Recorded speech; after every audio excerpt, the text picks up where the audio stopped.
कहानी के शुरू में हम एक नई शादीशुदा कपल को देखते हैं जिनमें वाइफ का नाम जूलिया था। वो अपने हस्बैंड के साथ इसके मुल्क में शिफ्ट हुई थी। जूलिया अमेरिकन थी तो इसीलिए इसे यहाँ की जबान भी समझ नहीं आती थी। जूलिया का हस्बैंड उसे अपने किराए के घर में लाता है। जब जूलिया अंदर जाने लगती है तो ये नोटिस करती है कि सामने वाली बिल्डिंग के फ्लैट से एक आदमी उसे खड़ा देख रहा है, मगर वो इस बात को सर्विस नहीं देती और आराम से अपने हस्बैंड के साथ अपने घर में आ गई थी। हस्बैंड ने जो घर किराए पर लिया था, इसके कांच की बहुत बड़ी बड़ी खिड़कियां थी। वो आधी रात को जब अपनी खिड़की पर खड़ी होती है तो देखती है सामने वाली बिल्डिंग के फवायद से वो आदमी जूलिया को अभी भी खड़ा देख रहा था, मगर वो अभी इस बात को सर्विस नहीं लेती। सुबह को जब जूलिया का हस्बैंड अपनी जॉब पर चला जाता है, अब जूलिया थोड़ा टहलने बाहर जाती है। ये मुल्क यहाँ पर रहने वाले लोग सब कुछ उसके लिए बहुत अलग था। न तो उसे यहाँ की जबान आती थी और न ही उसे सही तरह से किसी की समझ आया करती थी। वापस जूलिया घर आती है तो इसके घर का दरवाज़ा खिला हुआ था। ये देखकर वो थोड़ा डर गई थी। तभी इसके घर से बिल्डिंग की माल की निकलती है, जो इलेक्ट्रिशियन को लेकर कुछ ठीक करवा रही थी। जूलिया अपने घर के अंदर आती है। वक्त गुजरने के साथ साथ मौसम भी बदल गया था। जल्दी सर्दियां भी शुरू हो गई थीं। एक रात जूलिया जब अपने हस्बैंड का इंतजार कर रही थी तो वो टलते टलते खिड़की पर जाती है। वो देती है वो आदमी जो हर वक्त इसकी खिड़की की तरफ देखता रहता था, अब भी वो वहीं पर खड़ा उसे देख रहा था। ये बात उसे बहुत अजीब लगती है। उसके दिमाग में इस चीज का डर बैठ गया था। थोड़ी देर बाद इसका हस्बैंड भी घर आ गया था। ये अब इसके साथ घूमने बाहर जाती है। ये दोनों देखते हैं कि फांसी वाली बिल्डिंग के पास एम्बुलेंस खड़ी है। जब ये जाकर लोगों से पूछते हैं तो कोई भी कुछ भी नहीं बताता कि आखिर वहां पर हुआ क्या था।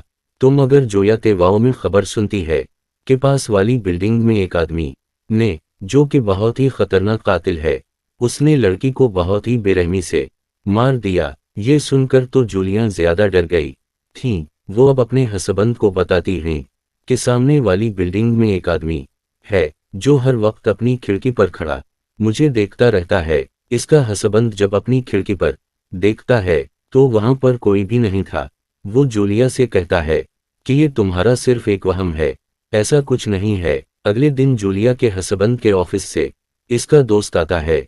वो भी उसी हादसे की बात कर रहा था जो हादसा उनके घर के पास हुआ था। वो बताता है कि वो साथ में ने बहुत सी लड़कियों को मार दिया है। की बातों को सुनकर और ज्यादा डर गई थी क्योंकि वो सभी हादसे इसके घर के आसपास हो रही थी। अगली सुबह जूलिया जब कोड़ा फेंकने बाहर जाती है तो रास्ते में उसे लड़की मिलती है जिसका नाम हेरिना था। ये इसके घर के साथ रहा करती थी। वो कहती है कि अगर कभी भी तुम्हें मेरे घर से कोई आवाज आई तो तुम दीवार पर किसी चीज को बजाना। ये कहकर वो वहां से चली गई थी।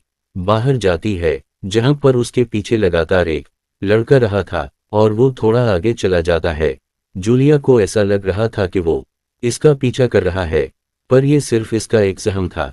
वो अब अपना दिल बहलाने मूवी देखने जाती है जहां पर 2-4 ही लोग थे। कभी उसे महसूस होता है कि इसके पीछे वाली सीट पर कोई आ कर बैठ गया है, मगर इसके अंदर इतनी हिम्मत नहीं थी कि वो पीछे मुड़कर देख सके। उसीलिए वो बना दे कि ये थिएटर से बाहर आ जाती है। इसके बाद वो सुपर मार्केट में अपने घर का सामान लेने जाती है। यहाँ पर भी उसे ऐसा लगता है कि जो आदमी थिएटर में इसके पीछे आकर बैठा था वो अब भी इसका पीछा कर रहा है। वो जल्दी से यहाँ के खुद को स्टाफ रूम में बंद कर देती है और गला से उसकी तरफ देखने लगती है। वो आदमी भी उसे आसपास ढूंढ रहा था। जल्दी से पीछे वाले दरवाजे से निकल कर जूलिया अपने घर आ गई थी। रात को खाना खाते हुए अभी सारा वाकया वो अपने हस्बैंड को बता दिया है। वो कह दी है जो आदमी मुझे खिड़की से देखता है वो आज मेरा पीछा कर रहा था। ये सुनकर अब इसका हस्बैंड उसे सुपर मार्केट लेकर जाता है जहां पर वो कैमरे की रिकॉर्डिंग को चेक करते हैं, जिसे देखकर ये तो पता नहीं चलता कि वो जूलिया का पीछा कर रहा था या नहीं। इसका हस्बैंड उसे कहता है देखो तो उसे देख रही थी, तभी वो तुम्हें देख रहा था। एक जहम है, पर फिर भी जूलिया इस आदमी की तस्वीर अपने फोन में ले लेती है। अगली रात जब जूलिया अपने हसबंद का इंतजार कर रही थी तो तभी उसे कॉल आती है जो उसके हसबंद की थी। वो बताता है कि आज रात वो घर पर नहीं आएगा, उसकी कुछ जरूरी मीटिंग है। जूलिया अकेली डरी सहमी वो खिड़की पर पलटी कर देती है क्योंकि इसे अभी भी डर था। वो आदमी जो हमेशा उसे देखता रहता है वो अब भी उसे देख रहा होगा। इसे हर वक्त अपने आसपास किसी के होने का एहसास होता था। तब इधर वाजे पर कोई दस्तक देता है। जूलिया अब डरते डरते दरवाजा खोलती है। बाहर एक बड़ी औरत थी जो अपनी ही जबान में जूलिया से अपनी बुन्नी का पूछ रही थी और इसे उसकी कुछ समझ नहीं आती। तभी बाहर खड़ी अरीना जो कि उसे देख रही थी, वो कहती है कि ये औरत अपनी बंगली के बारे में पूछ रही है और साथ ही वजूदी को अपने घर आने का कहती है। अब उसका भी कोई दोस्त नहीं था, उसीलिए वो अर्ना के घर आ जाती है। ड्रिंक पीते हुए जब ये दोनों आपस में बातें कर रही थी तो तभी अरीना का कोई जोर जोर से दरवाजा बजाता है। वो जाकर दरवाजा तो नहीं खोलती, वहीं पर खड़ी किसी से बातें करने लगती है। जूलिया इसे देख रही थी पर उसे इसकी समझ नहीं। याद करीना किससे बातें कर रही हैं, वो इसे आकर बताती है। दोस्त था जो बहुत गुस्से में था, उसीलिए मैंने दरवाजा नहीं खोला। इसने मुझे मेरे बचाव के लिए गिन भी दी है। वैसे तो अच्छा है पर कभी कभी उसे गुस्सा जाता है। थोड़ी देर बाद जूलिया वापस अपने घर आ गई थी। वो जब आकर खिड़की से पर्दे को हटाती है तब भी वो आदमी वहीं पर खड़ा उसे देख रहा था। जूलिया अब उसे हाथ हिलाती है, वो भी बदले पे उसे हाथ हिलाता है। वो इस बात पर अब काफी डर गई थी। इसका हस्बैंड घर पर आता है तो सारी बात वो उसे बताती है। ये वही आदमी था जो मार्केट में भी इसका पीछा कर रहा था और अभी भी इसका हस्बैंड इस आदमी पर शक नहीं करता। वो अब भी जूलिया को यही समझाकर चुप करवा देता है कि ये सिर्फ इसका एक सहम है। उसीलिए उसका हस्बैंड अब पुलिस वाले को भी बुला लेता है। सारी बातें सुनकर पुलिस वाला इसे कहता है कि महोदय ये आपका सिर्फ एक वहम हो सकता है और ऐसा कुछ नहीं है। जूरी का सपंद कहता है कि तुम्हें थकन है। उसे अपने हस्बैंड की ये बातें सुनकर बहुत बुरा लगता है कि वो इस पर यकीन नहीं कर रहा। अगली सुबह जब जूलिया किसी काम से बाहर जाती है तो ये उसी आदमी को देखती है जो खिड़की से देखा करता था। वो कहीं पर जा रहा था। ये इसका पीछा करती है का पीछा करती एक बार में आ गई थी जहां पर एलिना भी काम किया करती थी। जूलिया को इस आदमी के बारे में ये पता चलता है कि वो इस बारे में सफाई का काम करता है। वो अरुण सैचैब इस आदमी के बारे में पूछती है तो वो कहती है कि नहीं, मैं उसके बारे में कुछ नहीं जानती। जूलिया आप अपने घर वापस आ गई थीं।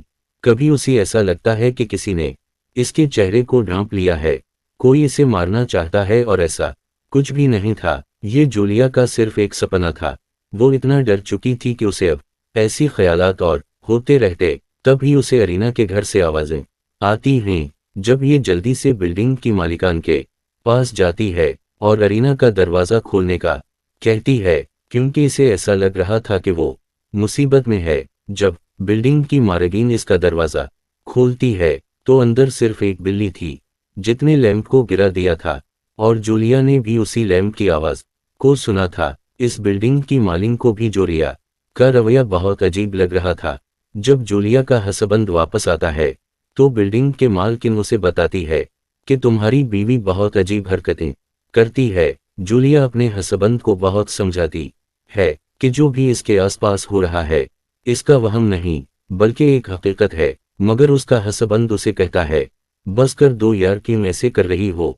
वो इस बात से परेशान हो चुका था। इधर चौरिया अरुण के लिए बहुत परेशान थी क्योंकि वो पिछली रात से घर नहीं आई थी। तभी इसके दरवाजे से आवाज आती है जो अर्ना का दोस्त कर रहा था। जूलिया बाहर आती है और उसी अरीना का पूछती है। वो बताता है कि आज हमने मिलना था पर वो मुझसे मिलने ही नहीं आई। उसी बात का तो पता करने में उसके घर पर आया हूं। अब कोई दरवाजा भी नहीं खोल रहा। बोरीना का नंबर इससे लेती है और इसे कॉल करती है मगर उसका फोन इसके घर में ही था। अरीना का दोस्त जो वहां से जाने लगता है तो जूलिया उसे रोक लेती है और ये कहती है कि मुझे तुम्हारी मदद की जरूरत है। वो इसे लेकर सामने वाली बिल्डिंग में आ गई थी जहां पर वही आदमी रहा करता था जो जूरी को खिड़की से देखा करता था। करीना का दोस्त दरवाज़ा खोलने का कहता है, पर कोई भी दरवाज़ा नहीं खोलता, उसीलिए वो तो वहां से चला गया था। अब जूलिया दरवाजे को बजा दी है, तब एक बूढ़ा आदमी दरवाज़ा खोलता है भी नहीं था, जो हमेशा जूलिया को देखा करता था। जूलिया घर वापस आ गई थी। वो आदमी जो जूलिया को खिड़की से देखा करता था, जो इसका पीछा भी करता है, वो पुलिस को लेकर जूलिया के घर आ गया था और ये कहता है कि ये लड़की मेरे डैड को तंग करती है, यानी कि वो बूढ़ा आदमी इसका दादा था। पुलिस वाला ये कहता है कि शायद आप लोगों की गलत फहमी है, आपको बैठकर इस बात को सुलझा लेना चाहिए। वो दोनों को हाथ मिलाने का कहता है, पर जूली के दिल में अभी भी इस आदमी का डर था। उसके जाने के बाद इसका हसबंद इसे कातिल की तस्वीर दिखाता है, जिसको पुलिस ने पकड़ लिया था, जिसने उनके पहले बिल्डिंग में लड़की को मारा था। वो जूलिया से कहता है, तुम्हें डरने की अब कोई जरूरत नहीं है। मगर जूलिया अभी भी डरी हुई थी। वो इस बारे में अब अपने हसबंद से कुछ भी नहीं कहती, क्योंकि वो इसकी बातों पर यकीन ही नहीं करता था। जूली का हसबंद उसे एक पार्टी में लेकर जाता है, जहां पर सभी इस कातिल के बारे में बात कर रहे थे, जो पकड़ा जा चुका था। यहाँ पर जूली का हसबंद सबको ये बताता है कि हाँ, मेरी बीवी भी एक ऐसे ही कातिल से डरती है, जिसका कोई अता पता ही नहीं है, कि कसम का वो जूली का मजाक बना रहा था। इस बात पर जूलिया को बहुत बुरा लगता है। वो पार्टी छोड़कर घर आ गई थी और घर आकर कपड़े पैक करने लगती है। वो ये मुल्क छोड़कर वापस अपने मुल्क जाना चाहती थी, क्योंकि वो यहाँ पर तंग आ चुकी थी। तभी उसे अरीना के घर से म्यूजिक की आवाज आती है और अब वो इसके घर के अंदर जाती है, तो इधर अरीना की लाश पड़ी थी। इससे पहले वो किसी को कुछ बता पाती, इस पर कोई हमला कर देता है, जो कोई और नहीं बल्कि वही आदमी था जिससे जोरियां डरा करती थीं। इसका शक बिल्कुल सही था। अब इस आदमी ने को मार दिया था। इसका अगला शिकार जूलिया थी, जो बेहोश हो चुकी थी। कुछ देर के बाद जब उसे होश आता है, तो वो अपने सामने उसी आदमी को देखती है, जिसके हाथ में चाकू था। वो आदमी हम उसे ये बताता है कि तुम्हारा शक ठीक था, जब तुम अरीना के घर आई थी तभी मैंने इसे मार दिया था और खुद को और इसकी नश को मैंने छुपा दिया। इतना कहकर वो जूलिया के गले पर चाकू से वार करता है। तब भी जूलिया को अपनी की आवाज आती है, जो अब घर आ चुका था। जूलिया का हसबंद जब घर आता है, तो देखता है जूलिया घर पर नहीं थी। वो उसे जो फोन करता है, तो उसके फोन की आवाज अरीना की घर से आ रही थी। वो जब घर से बाहर आता है, तो वो अरीना के घर से उसी आदमी को निकलते हुए देखता है, जिसे देखकर उसे शक हो गया था कि इसने जरूर अरीना के साथ कुछ गलत किया है। पर वो ये नहीं जानता था कि उसकी बीवी को भी उसने मार दिया था। अब वो आदमी जूलिया के हसबंद की तरफ बढ़ रहा था। तभी अरीना के घर से कोई गोली चलाता है और उसी वक्त इस आदमी की मौत हो गई थी। दरअसल इसको जूलिया ने करीना की एक गेंद से मारा था, जो वो अपने पास बचाव के लिए रखा करती थी। जूलिया ने इस कातिल आदमी के सामने ये नाटक किया कि वो मर गई, पर वो जिंदा थी, उसके साथ ही चल रही थी। कभी जूली अरीना के घर से बाहर आती है, फोन में भरी हुई थी और अपने हसबंद की तरफ देखती है, ये सोचकर कि वो इसके डर का मजाक बनाता था। इस तरह जूलिया ने असल कातिल को मार दिया था, यानी कि यही आदमी जिस पर जूलिया कोई शक था, यही सभी लड़कियों का कत्ल कर रहा